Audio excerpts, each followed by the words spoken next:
আমাদের এক বন্ধু আছেন পিটার কিউজ্যাক বলে, তিনি গুরুস্থানীয়ই অলমোস্ট বন্ধু, গুরুস্থান। সে খুব সিনিয়র একজন সাউন্ড আর্টিস্ট, যদিও তিনি নিজেকে সাউন্ড আর্টিস্ট বলেন না, এবং বলেন না এই জায়গাটাই আমি বলতে চাইছি, উনি নিজেকে বলেন সনিক জার্নালিস্ট। তো আমি মনে করি যে এই সনিক জার্নালিজম একটা একটা বড় দিক একজন সাউন্ড ডিজাইনারের। হ্যাঁ, সময় ধরে রাখার মানে এত বড় টুল আসলে খুব কমই আছে। যে একটা একটা মানে একদম একটা না বলা অনেকগুলো গল্প, না দেখা অনেকগুলো ঘটনা একটা শব্দকে ঘিরে জড়িয়ে থাকে, এবং সেটাকে ব্যবহার করার একটা ছবিতে খুব সাকসেসফুলি, এইটা এইটা এইটা আমি ওই ধরনের অ্যাপ্রোচ থেকে, ওই ধরনের রেকর্ডিংয়ের অ্যাপ্রোচ থেকে আসলে খুঁজে পাই, মানে ওই দিকগুলো খুঁজে পাই।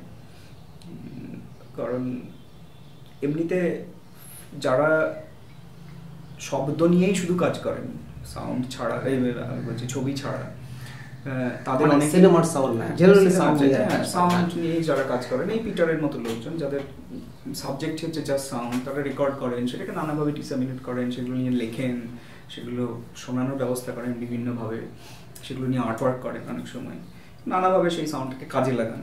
তো তাদের একটা অ্যাপ্রোচই কিন্তু এই একটা বড় স্কুল অফ সাউন্ড কিন্তু এইটা, যেখানে তারা এরকম একটা সোশ্যাল সায়েন্সের দিক থেকে আসলে বেসিক্যালি সোশ্যাল স্টাডিজের দিক থেকে সাউন্ডকে অ্যাপ্রোচ করেন। এটার একটা ক্রিটিসিজমও অফকোর্স আছে।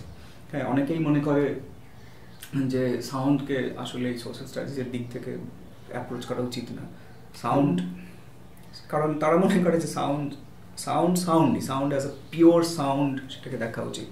এবারে তুমি সেটা কি করে দেখবে সে নিয়ে নানা রকম তর্ক বিতর্ক আছে, কারণ যেহেতু সাউন্ড ওতপ্রোতভাবে আমাদের সঙ্গে জড়িত, নানাভাবে সোশ্যালি জড়িত, সেটাকে তুমি সেখান থেকে বিচ্ছিন্ন করে দেখবে কীভাবে, সেইটা একটা জটিল তর্কের বিষয়। কিন্তু এটা আর একটা স্কুল যারা মনে করেন যে সাউন্ডকে এইভাবে দেখার, এটা খানিকটা আমি যে পুরোপুরি এটাতে বিশ্বাস এখনো করতে পেরেছি তা না, বিশ্বাস করতে পারলে খুশিই হব, কিন্তু আমার এক্সপিরিয়েন্স এখনো অতদূর পৌঁছায়নি, অতদূরে আমাকে নিয়ে যায়নি। কিন্তু আমি খানিকটা আন্দাজ করতে পারি যেটা নিউ মিডিয়ার অনেকটা বিপদও, যে কোনো নতুন মিডিয়ারই, বিশেষত এখন এই ডিজিটাল মিডিয়া আসার পরে যত আর্টওয়ার্ক হয়, নানা ধরনের আর্টওয়ার্ক হয় যেখানে সাউন্ড ব্যবহার করা হয়, বা আরও নানা রকম ফটোগ্রাফি, যেগুলোকে নিউ মিডিয়া বলি আমরা, এইভাবে নিউ মিডিয়া, সেগুলোকে কিন্তু অ্যাপ্রিসিয়েট করা বা দেখার একটা বড়, এমনকি সিনেমার ক্ষেত্রেও তো তাই, একটা বড় জায়গা হচ্ছে মানুষের সোশ্যাল এক্সপিরিয়েন্স। সেই জায়গা থেকে বিচার করা, সেই জায়গা থেকে দেখা, এবং সেটা থেকে বের করে কি করে একটা জিনিসকে দেখা সম্ভব, সেইটা একটা ইন্টারেস্টিং গুরুত্বপূর্ণ কোয়েশ্চেন আমার কাছেও, যে সেটা আদৌ করা যায় কিনা এবং করলে কি হয়। চলে আয়।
সাউন্ডকে সবসময় তুমি দেখবে, ইমেজকে কিন্তু ওইরকম লার্জার দ্যান লাইফ করার চেষ্টা যতখানি হয়েছে, 3D একটাই ডেভেলপমেন্ট বেসিক্যালি, 2D থেকে 3D, কিন্তু সাউন্ডে তুমি কনস্ট্যান্টলি ডেভেলপ করে যাচ্ছে।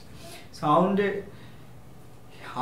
আরও বড় করে তোলা একটা সাউন্ড এক্সপিরিয়েন্সকে, এই ব্যাপারটার মধ্যে একটা কি বলবো, একটা এর মধ্যে একটা বাজার ঢুকে আছে।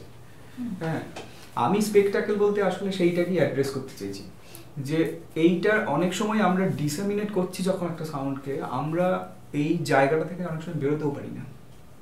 আমরা যখন করার চেষ্টা করি, মানে why do we really always need a 24 channel sound or a 20 channel sound? মানে what are you producing through a 20 channel sound? Tell me. It's you have 2 years. মানে এখনো মোনোটা অপশন নয়। হ্যাঁ, you have 2 years and you have 20 channels. Now in Dolby, this Atmos, they have 64 channels and stuff. So ওইটা দিয়ে কি produced হচ্ছে, এটা আমার কাছে পুরো পরিষ্কার নয়। তো কেন হচ্ছে? সেইটাকে আমি স্পেকটাকেল বলতে চেয়েছি,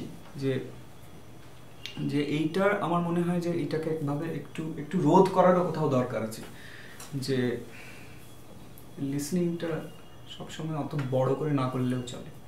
মানে আমার এখানে একটা ছোট্ট প্রশ্ন আছে, এই যে এতগুলো চ্যানেল, এতগুলো স্পিকার, তাদের যে কোনো সাউন্ডের একটা বেসিক ইমেজিং তো থাকবে, যেটা কথা শুনে বলছে। একটা তো যে কোনো শব্দ শুনে কিছু একটা ভিজুয়ালাইজ করার টেন্ডেন্সি, জেনারেল টেন্ডেন্সি, এটা তো একটা আছে। আচ্ছা আচ্ছা। তো এই এতগুলো স্পিকার দিয়ে, এতগুলো চ্যানেল দিয়ে যেটা সাউন্ড প্রডিউস করা হচ্ছে, মানে সেখানে আইডিয়াটা কীভাবে হবে? তার বেসিক ইমেজিংয়ের লজিকটা কীরকম থাকে? মানে 5.1 অবধি আমরা জানি, আমরা স্টিরিওটা জানি, আমরা মোনোটা জানি, তো সেইটা কীভাবে ভাবা হচ্ছে? সেটা ভাবা খুব ডিফিকাল্ট আসলে, কারণ আমরা সারাক্ষণ এই ঝামেলাটার মধ্যে বাসই করি যখন মিক্স করি, যে তুমি কি করে এই সাউন্ড ইমেজটা ক্রিয়েট করবে একটা স্পেসের। একটা খুব কমন প্র্যাকটিস হচ্ছে যে তুমি যখনই আউটডোরে আছো, তুমি সারাউন্ডে একটু বেশি লেয়ার অ্যাড করে দিলে, হ্যাঁ, এইটা খুব কমন একটা মিক্সিং প্র্যাকটিস। আর যখন ইনডোরে আছো, তুমি পুরো জিনিসটাকে একটু পর্দার দিকে করে দিলে, পুরো ইমেজিং অফ সাউন্ডটাকে, হ্যাঁ, এই পর্দার দিকে করে দিলে, যেন আসলে তুমি সিনেমা হলটাকেই ওই 2D স্পেসটাকে টেনে 3D করে ঢুকিয়ে নিচ্ছ হলটার মধ্যে, এবং চেষ্টা করছো ওই এলিমেন্টগুলোকে, ওই পর্দায় যে এলিমেন্টগুলো রয়েছে সেগুলোকে প্লেস করতে তোমার স্পিকারে। এটাই তো আমরা চেষ্টা করি মিক্সিংয়ে।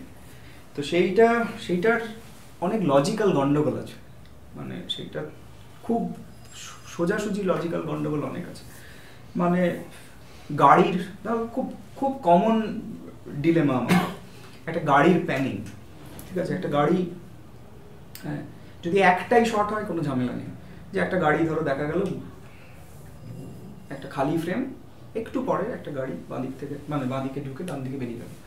আমার কাছে এইটা ইমাজিন করার জায়গা আছে, যতক্ষণ ফ্রেমটা ফাঁকা ততক্ষণ গাড়িটা এখানে, তারপরে গাড়িটা ঢুকছে, যখনই পর্দায় দেখা গেল গাড়িটা এক্স্যাক্টলি, মানে আমার সাউন্ডটাও মানে আমার সাউন্ড ইমেজটাও এরকম জায়গায় চলে গেল, তারপরে বেরিয়ে গেল।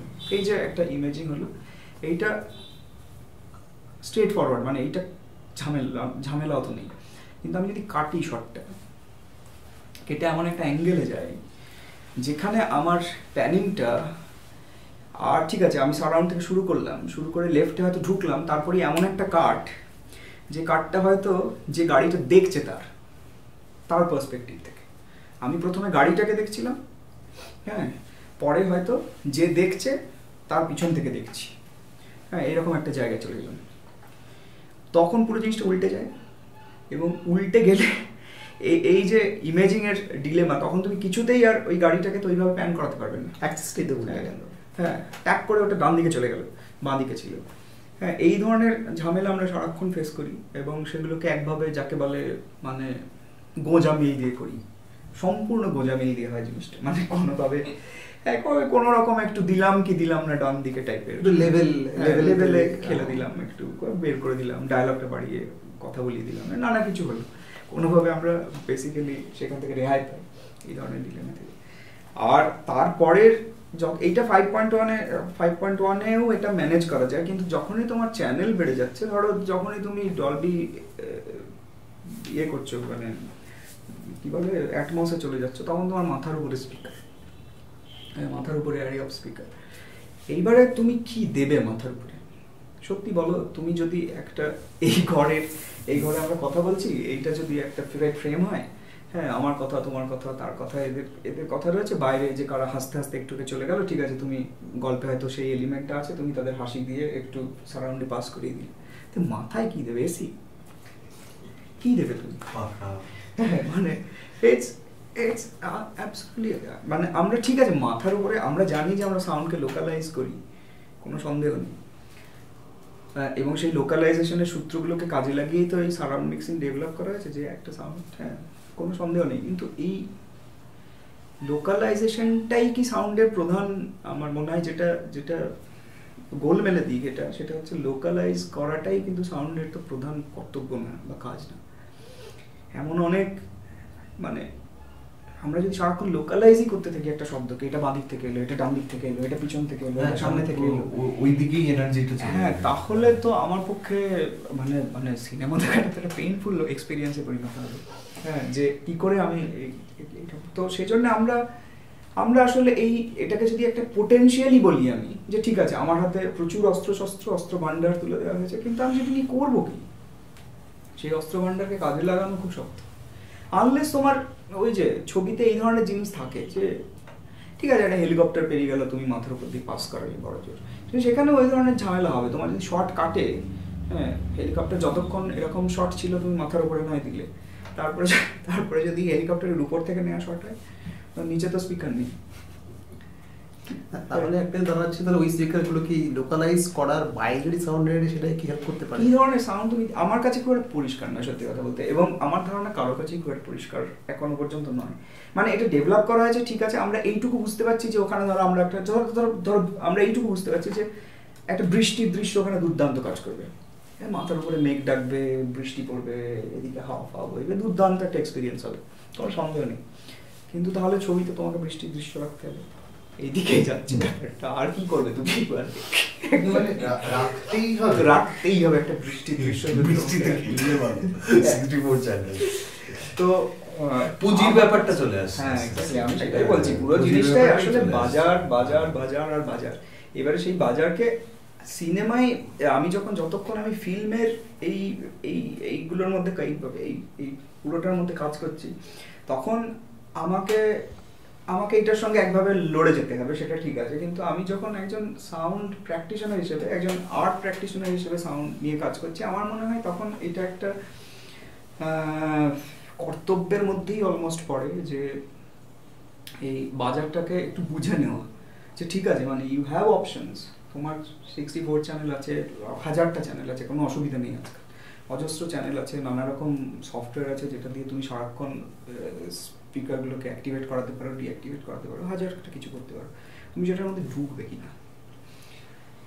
হ্যাঁ মানে তোমার সিনেমার ডিমান্ড এবং একটা, আমি মনে করি যে একটা আর্ট প্র্যাকটিসের ডিমান্ড এক হতে পারে না, এক হওয়ার কথাও না। মানে সিনেমা যদিও একটা আর্ট ফর্ম, আমি মানি, সবই মানি, কিন্তু তারপরে সিনেমার একটা বাজার আছে, সিনেমার একটা মানে একদম মানে স্বীকৃত বাজার আছে, ইন্ডাস্ট্রিয়াল আর্ট ফর্ম, ইন্ডাস্ট্রি আছে, সব আছে।